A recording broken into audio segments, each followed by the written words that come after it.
Der verdi gumanımga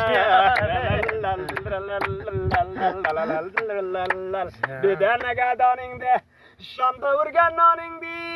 Derdin alay palavan Yalqanı revningde Arzaqlay hanımga Bilbil çabulsa yanımga Ya sahi şayı merdan Alamların canımga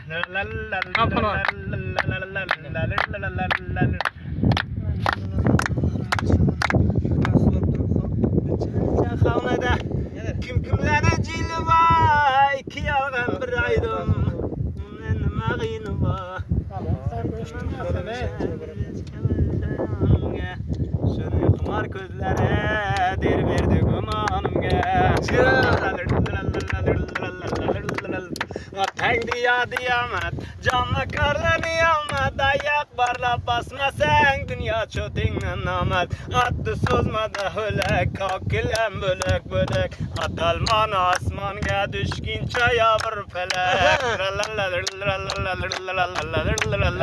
Ser kılıp koy çilimde Siyah kılma dilimde Yaşa hayrillağa Seyid ol bir pilimde Sırşadan akın tennenler Zeygen bedenen O'ltirgan rafiqlarim yodigar sanim menda Gullayam so'lsaydi Gullayam so'lsaydi bir kulib kelsaydi boshqa raqam bo'ldik birdan-bira bo'lsaydi ikki darvoza qo'shab mehmonga qolim tusha yopishtirib borib qo'ynima bo'lsa o'sha